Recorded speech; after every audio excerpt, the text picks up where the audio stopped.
আমাদের দেশে যে ভুল ধারণা আছে যে 2-4-5 জন বাবা এবং মা বেঁচে আছে, 2-4-5 জন সন্তান আছে, তারা সবাই সামর্থ্যবান, কিন্তু আমরা বাবার নামে কুরবানি দিয়ে চালাই দেই না, এটা কুরবানি সহি হবে না। কুরবানি একটা ইবাদত, আর ইবাদত হলো আল্লাহ তাআলার কাছে মস্তক অবনত শিরে আল্লাহর হুকুম পালন করা। তাই কুরবানি হলো ওয়াজিব, আর আরেকজনের হক তরক করা হারাম। সুতরাং যারা কুরবানি করতে পারবেন তারা হলো সামর্থ্যবান, সাহেবে নেসাবের মালিক হওয়া। সাহেবে নেসাব কাকে বলে? যার কাছে 52.5 ভরি রূপা এর সমপরিমাণ টাকা আছে।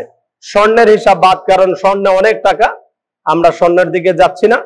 রূপার দিক দিয়ে গেলে 52.5 ভরি রূপা বর্তমান বাজার দর 1760 টাকা হিসাবে প্রায় 90,000 টাকা হলেই সে সাহেবে নেসাব হবে। সাহেবে নেসাব আর কুরবানি বালেগ প্রাপ্ত বয়স্ক যারা হবে তাদের উপর কুরবানি ওয়াজিব। সাহেবে নেসাব বালেগ প্রাপ্ত হতে হবে এবং সাহেবে নেসাব হতে হবে, মুসলিম হতে হবে, তাহলে তাদের উপর যাকাত ওয়াজিব হবে। আর আমাদের দেশে যে ভুল ধারণা আছে যে 2-4-5 জন বাবা এবং মা বেঁচে আছে, 2-4-5 জন সন্তান আছে, তারা সবাই সামর্থ্যবান, কিন্তু আমরা বাবার নামে কুরবানি দিয়ে চালাই দেই না, এটা কুরবানি সহি হবে না।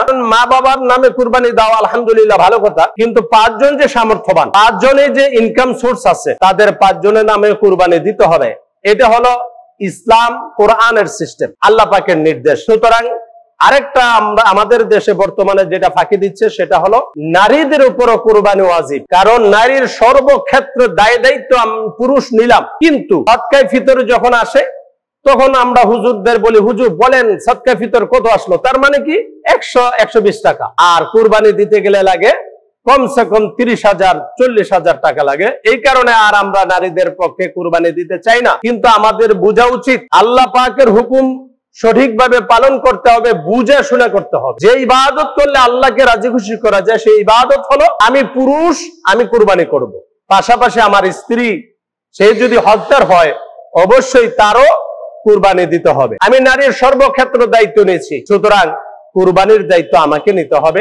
আমি আমার স্ত্রীর পক্ষ থেকে কুরবানি যাতে দিতে পারি, তাহলে আমাদের উপর কুরবানি ওয়াজিব। আরেকটা হলো বর্তমান সময়ে আমি বড় গরু দিব, কারণ আমার ইনকাম সোর্স অনেক বেশি, আমার অবৈধ পন্থায় টাকা ইনকাম আছে, অবৈধ পন্থায় কুরবানি দিলে কুরবানি হবে না। কিন্তু ভালো করে খেয়াল করতে হবে, হালাল টাকা দিয়ে আমি যদি 10, 15, 12, 15, 16, 17,000 টাকা একটা ছাগলও যদি কুরবানি দেই আমার সামর্থ্য অনুযায়ী, তাহলে হক হালাল টাকা যদি হয় তাহলে আমার কুরবানি কবুল হবে আল্লাহর দপ্তরে, নতুবা আল্লাহর দপ্তরে কবুল হবে না।